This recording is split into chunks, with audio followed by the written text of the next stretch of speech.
उलझने बढ़ती गई मैं झेलता रहा, उलझने बढ़ती गई मैं झेलता रहा, वक्त ने मैदान में उतारा मैं खेलता रहा।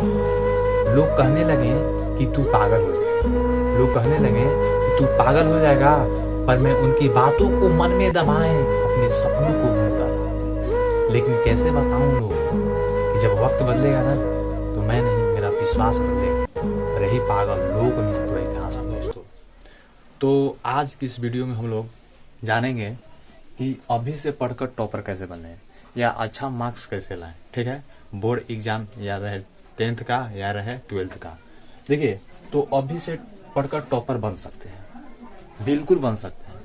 केवल आपको जो मैं बताऊंगा वो केवल आपको क्या करना है, फॉलो करना है। क्योंकि जब आप एक टॉपर के मुंह से टॉपर बनने का अगर बात सुनते हैं तो अंदर से कुछ अलग ही जुनून उत्पन्न होता है। ठीक है, तो देखिए, तो अभी से पढ़कर टॉपर कैसे बने या टॉपर बनने का राज क्या होता है, टॉपर जब बनता है तो उसका राज क्या होता है, ठीक है, वो जानेंगे। देखिए, तो अभी से पढ़कर टॉपर बनने के लिए भाई कुछ स्टेप है जो कि क्या करना है, आपको फॉलो करना है। देखिए, सबसे पहले तो आपको क्या करना होगा, जो भी 9th से 10th में गए हैं, 10th का जो तैयारी कर रहे हैं उन लोगों का यही कहेंगे कि सबसे पहले तो आप क्या कीजिए, टारगेट फिक्स कीजिए। जैसे कि मेरा टारगेट था 480 से 490। तो सबसे पहले तो आप एक टारगेट फिक्स कीजिए और उसके बाद आप क्या कीजिए, उस पर मेहनत करने के लिए लग जाइए। ठीक है, तो देखिए 480 से 490 यानी कहने का मतलब है कि आपका जो टारगेट होना चाहिए वो बिग होना चाहिए, बड़ा होना चाहिए। ठीक है, देखिए, तो 480 490 मेरा टारगेट था और बात किया जाए तो मेरा रिजल्ट आया, तो मेरा आया 471। अगर मेरा 4-5 नंबर और आता तो मैं वेरिफिकेशन कॉल के लिए बुलाया जाता। ठीक है, तो 480 से 490 मेरा टारगेट था, बिग टारगेट था। तो वैसे ही आपको क्या करना है, एक बड़ा टारगेट को लेकर चलना है, या 10th में है या 12th में है, आपको एकदम बिग टारगेट लेकर चलना है कि नहीं भाई हमको नंबर लाना है तो लाना है। ठीक है, उसके बाद अगर आप टारगेट फिक्स कर लेते हैं तो उसके बाद आप मेहनत स्टार्ट कीजिए। क्या कीजिए, मेहनत करना स्टार्ट कीजिए।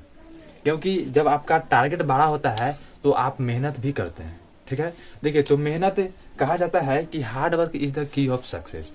Hard work is the key of success. जो सफलता होता है एक ही चीज से मिल सकता है, उसका सफलता का एक ही चाबी होता है, वो होता है मेहनत। आप अगर मेहनत करते हैं तो कोई भी टारगेट को आप क्या कर सकते हैं, हासिल कर सकते हैं। अगर उतना ही नहीं, उससे थोड़ा सा कम, लेकिन आपका बेहतर नंबर आएगा ही आएगा। ठीक है, आगे देखिए, तो और उसके बाद जब आप मेहनत करना स्टार्ट कर देते हैं तो आपको क्या करना है, उसके अंदर सेल्फ स्टडी बेहतर करना है। सेल्फ स्टडी कहा जाता है कि self study is a best study. ये बात सही है। और सेल्फ स्टडी आपको क्या करना है, ज्यादा से ज्यादा करना है। आप कोचिंग में पढ़ेंगे ही, ऑनलाइन संस्था में पढ़ेंगे ही, लेकिन आपको क्या करना है, अगर बेहतर नंबर लाना है मेरे भाई, तो अपने आप से पढ़ना होगा, होमवर्क बनाना होगा, कोई भी चीज को याद करना होगा। आप जो भी कोचिंग में पढ़ रहे हैं उसको पहले पढ़कर जाना होगा कोचिंग में। ठीक है, यानी कहने का मतलब है कि अपने आप से तैयारी करना है, किसी और के भरोसे पर नहीं रहना है, अपने आप से तैयारी करना है। क्योंकि आप टारगेट फिक्स कर लिए हैं, मेहनत स्टार्ट कर दिए हैं, अब आप सेल्फ स्टडी पर विशेष ध्यान दीजिए। ठीक है, आगे देखिए, आगे आपको कोई भी सब्जेक्ट पढ़ाया जा रहा है, या मैथ हो, संस्कृत हो, सोशल साइंस हो, हिंदी, या कोई भी सब्जेक्ट रहे, उसको आपको एकदम फोकस के साथ पढ़ना है। फोकस बाबू बहुत जरूरी है। क्योंकि आप क्लास में कोई पढ़ा रहे हैं, आप इधर उधर आपका माइंड है, तो ऐसे नहीं, फोकस के साथ आपको क्या करना है, पढ़ना है, तब जाकर बेहतर नंबर आ सकता है, टॉपर लिस्ट में आ सकते हैं। टॉपर नहीं, लेकिन बेहतर नंबर तो आपको आएगा ही आएगा। आगे देखिए, तो 5वां है कि कोशिश। आपको लगातार एकदम कोशिश करते रहना है। कभी भी माइंड हिलने में भटके, पढ़ने का मन नहीं करे, नहीं, तो ये नहीं, आपको टारगेट को ध्यान देना है, याद करना है कि मेरा टारगेट कितना है। अगर हम मेहनत करेंगे, अगर नहीं हम कोशिश करेंगे तो मेरा टारगेट क्या होगा, अचीव नहीं कर पाएंगे। ठीक है, तो कहा जाता है, और बाद में तो देखा ही जाएगा, हार या जीत कोई दिक्कत नहीं है, लेकिन हमको कोशिश बाबू बहुत जरूरी है, कोशिश करते रहना है। क्योंकि कहा जाता है कि हार या जीत वो तो मुकद्दर की बात है, और कोशिश ही ना करें ये तो बिल्कुल गलत बात है। ठीक है, तो कोशिश बाबू करना ही करना है आपको। और आपको लगातार पढ़ते जाना है। ये नहीं कि एक दिन पढ़े 4 घंटा 5 घंटा 10 घंटा पढ़ दिए और एक दिन हम 2 घंटा नहीं पढ़े, तो ऐसा पढ़िएगा मत। आपको क्या करना है, 4 ही घंटा पढ़ें, लेकिन हम डेली पढ़ेंगे 4 घंटा, जब तक बोर्ड एग्जाम नहीं आ जाए। ठीक है, तो जब तक बोर्ड एग्जाम नहीं आ जाए आपको टाइम फिक्स करना होगा कि हमको इतना पढ़ना है डेली। ठीक है, तो उतना आप पढ़िएगा। आगे है छठा कि सभी विषय पर आप बराबर ध्यान देना है अगर टॉपर बनना चाहते हैं, क्योंकि आपका एक सब्जेक्ट अगर वीक रहेगा तो टॉपर से बाबू आप क्या हो सकते हैं, टॉपर नहीं बन पाइएगा।